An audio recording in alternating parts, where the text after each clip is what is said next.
They say you never set out to become the other woman, and I believe that's true. No one wakes up one morning and decides to fall in love with someone who already belongs to someone else. But love doesn't always ask for permission. Sometimes it just happens. Quietly, dangerously, beautifully. And before you realize it, you're standing on the edge of something you can never have. My name is Margaret, and this is the story I've never told anyone. The story of how I became her. The woman people whisper about. The woman on the wrong side of love. It was the winter of 1986 when I first met Daniel. I'd just started working as a librarian in a small English town by the coast. The air always smelled of salt and damp wood, and the sea was never far from view, a constant, restless companion. Daniel came in one rainy afternoon looking for an old book on naval history. He had kind eyes, the sort that seemed to really see you, even when you try to hide behind politeness. There was a wedding ring on his hand. I noticed it, of course, but I also noticed how his hands trembled slightly when he spoke. He told me he used to teach history at the university before he and his wife moved to the countryside for a quieter life. There was something in the way he said it, as if the quiet had become too loud. Over the next few weeks, he became a regular visitor, always borrowing books he didn't really need, always staying just long enough for us to talk. About books, about music, about the way the world felt lonelier these days. He'd smile and say, "You remind me of something I used to believe in." And I let him. It was a Sunday afternoon when everything changed. The library was closed for the weekend, and rain tapped gently against the windows. Daniel came by unexpectedly, carrying a small paper bag. Inside was a slice of lemon cake from the bakery across the street. He said, "I thought you might like this. You once mentioned it was your favorite." It was such a small thing, but when someone remembers what you said weeks ago, it feels like sunlight breaking through a long grey sky. We sat in the reading room, sharing that cake like two children hiding a secret. And then he said it.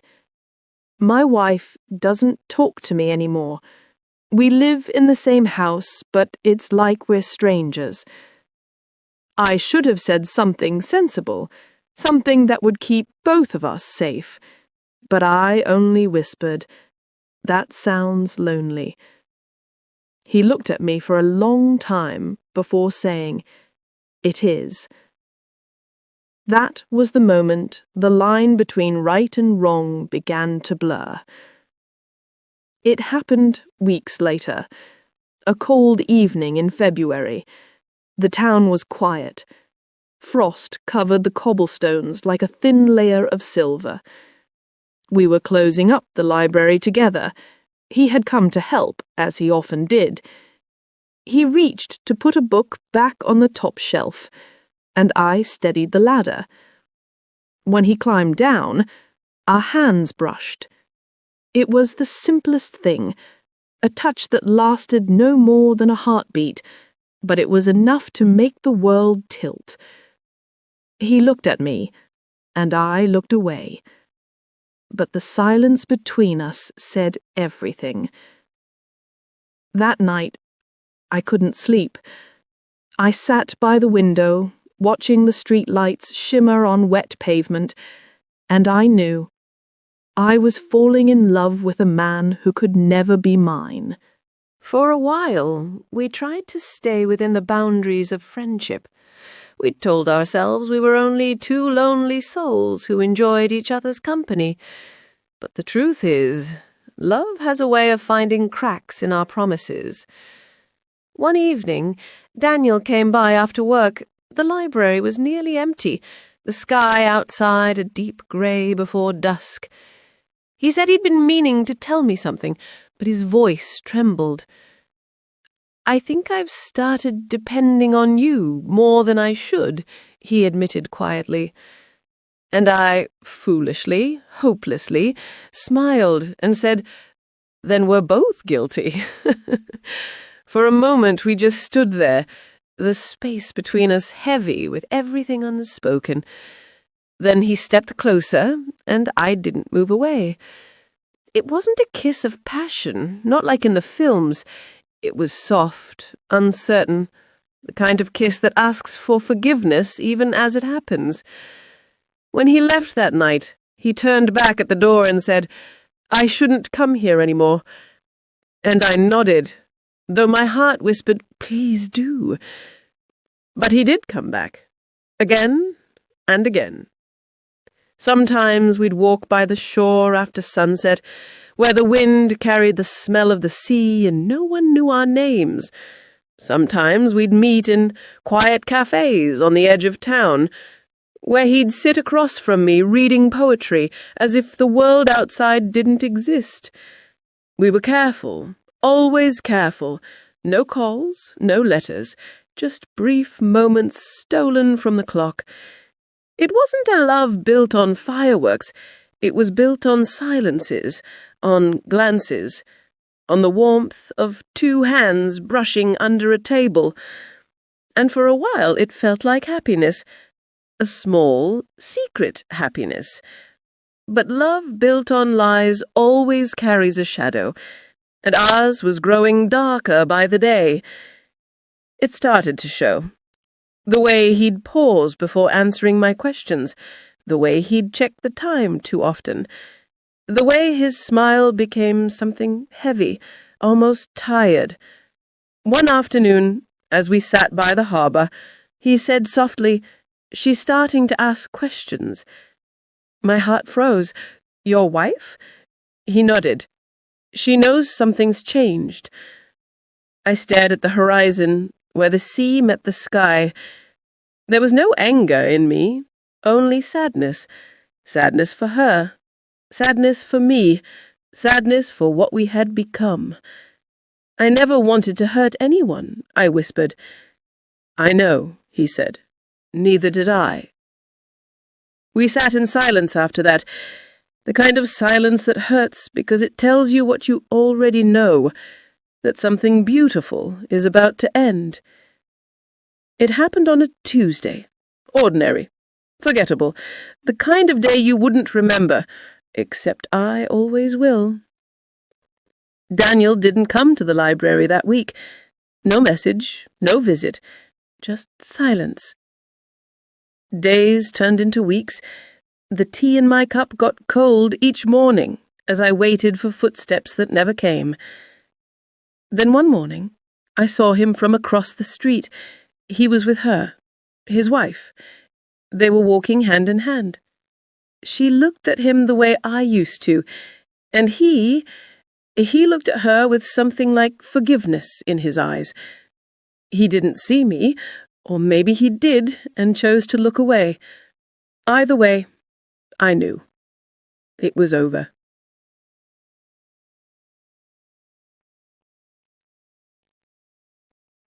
A month later, a letter arrived in neat handwriting, no return address, just my name. Inside, a single sheet of paper. "Margaret, I wanted to thank you.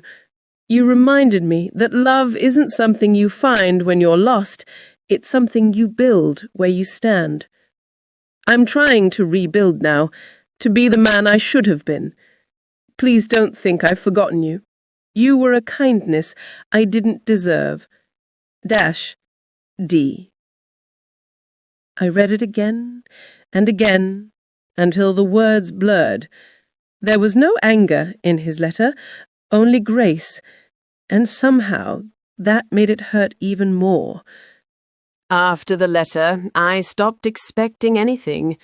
No more waiting by the window, no more glancing at the door when footsteps echoed. Life simply continued. I stayed at the library. I loved it too much to leave. The books didn't judge. They held every kind of story: love, betrayal, forgiveness. And sometimes, as I dusted the old shelves, I'd wonder which one I belonged to. I tried to forget him, but forgetting isn't something you can force. It's something that happens slowly, like the fading of an old photograph. You can still see the outlines, but the color slips away. Some days I'd catch myself smiling at a memory, a shared glance, a secret laugh, and then I'd feel the ache return. Not because I missed him, but because I missed the part of myself that believed in something impossible. The years went by quietly. The library changed hands. Computers replaced the old wooden desks. New faces came, younger and faster, and I grew older. One spring morning, I found a streak of silver in my hair. I remember laughing to myself in the mirror, not sadly, but softly. Time, after all, was only doing what it always promised to do. Sometimes I'd catch myself smiling at a memory, a shared glance, a secret laugh, and then I'd feel the ache return.